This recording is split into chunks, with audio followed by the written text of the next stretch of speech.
જય શ્રી કૃષ્ણ મિત્રો.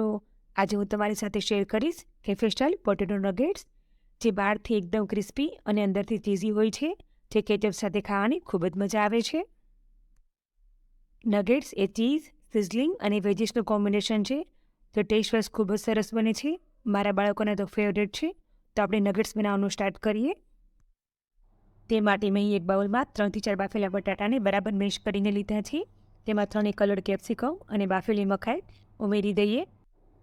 જો તમારી પાસે કલર કેપ્સિકમ ન હોય તો તમે ખાલી ગ્રીન કેપ્સિકમનો પણ યુઝ કરી શકો છો. હવે તેમાં લોટ્સ ઓફ ચીઝ નાખીશું. પછી તેમાં અડધી ચમચી જેટલો મરી પાવડર એડ કરી દઈએ, અડધી ચમચી જેટલો ચીલી ફ્લેક્સ, અડધી ચમચી જેટલો ઓરેગાનો, થોડું મીઠું અને 4 ટેબલસ્પૂન જેટલો ચોખાનો લોટ એડ કરી દઈએ. ચોખાના લોટની જગ્યાએ કોર્નફ્લોર પણ યુઝ કરી શકો છો. હવે આ રીતે હાથની મદદથી બરાબર મિક્સ કરી લઈશું. બરાબર કમ્બાઈન કરવાનું છે.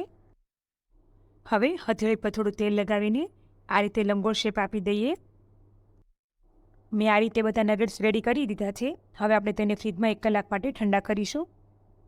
નગેટ્સ ઠંડા થાય ત્યાં સુધીમાં આપણે તેની પેસ્ટ બનાવી લઈએ. તે માટે મેં એક બાઉલમાં 4 ટેબલસ્પૂન જેટલો મેંદો લીધો છે.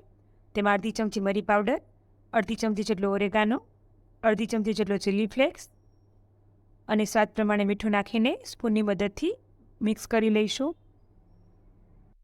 હવે તેમાં થોડું થોડું પાણી એડ કરતા જઈએ અને આ રીતની પેસ્ટ બનાવી લઈએ. પેસ્ટ બની ગઈ છે.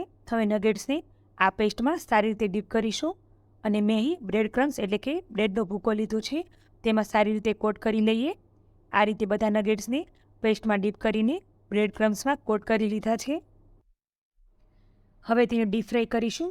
મીડિયમ ફ્લેમ પર 2 થી 3 મિનિટ માટે તળવાના છે. સરસ ગોલ્ડન બ્રાઉન રંગના થઈ ગયા છે. નગેટ્સને ટીશ્યુ પેપર પર કાઢી લઈએ. આ ગરમા ગરમ ચીઝી પોટેટો નગેટ્સની કેચઅપ સાથે સર્વ કરીએ. ફ્રેન્ડ્સ, તમને મારી આ રેસીપી ગમી હોય તો કમેન્ટ સેક્શનમાં જરૂરથી જણાવજો અને આવી નવી રેસીપી માટે મારી ચેનલને લાઇક, શેર અને સબસ્ક્રાઈબ જરૂરથી કરજો. Thanks for watching.